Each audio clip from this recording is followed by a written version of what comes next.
Morning everyone. ఈరోజు మనం flower granny స్క్వేర్కి border అనేది ఏ విధంగా వేయాలో చూద్దాము. ముందుగా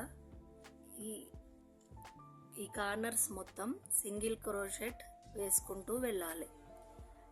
ఈ కార్నర్లో ఇక్కడ 3 టైమ్స్ సింగిల్ క్రోషెట్ వేసి మొత్తం స్క్వేర్ అనేది కంప్లీట్ చేయాలి.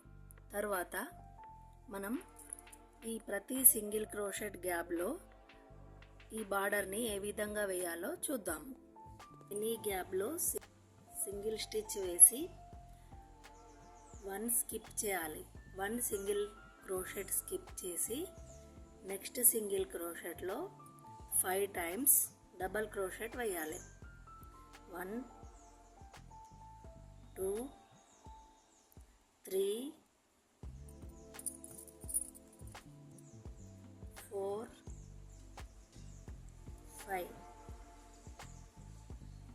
5 టైమ్స్ వేసాక నెక్స్ట్ 1 సింగిల్ క్రోషెట్ గ్యాప్ని స్కిప్ చేసి నెక్స్ట్ సింగిల్ క్రోషెట్లో స్లిప్ స్టిచ్ అనేది వేయాలి. మళ్ళీ అగైన్ 1 స్కిప్ చేసి నెక్స్ట్ సింగిల్ క్రోషెట్లో 5 టైమ్స్ డబల్ క్రోషెట్, మళ్ళీ 1 స్కిప్ చేసి స్లిప్ స్టిచ్. ఈ విధంగా బార్డర్ అనేది రిపీట్ చేసుకుంటూ వెళ్ళాలి.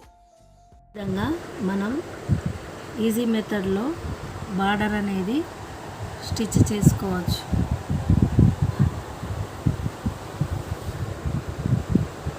నా వీడియో కనుక మీకు నచ్చినట్లయితే please like, share, subscribe to my channel. Thank you.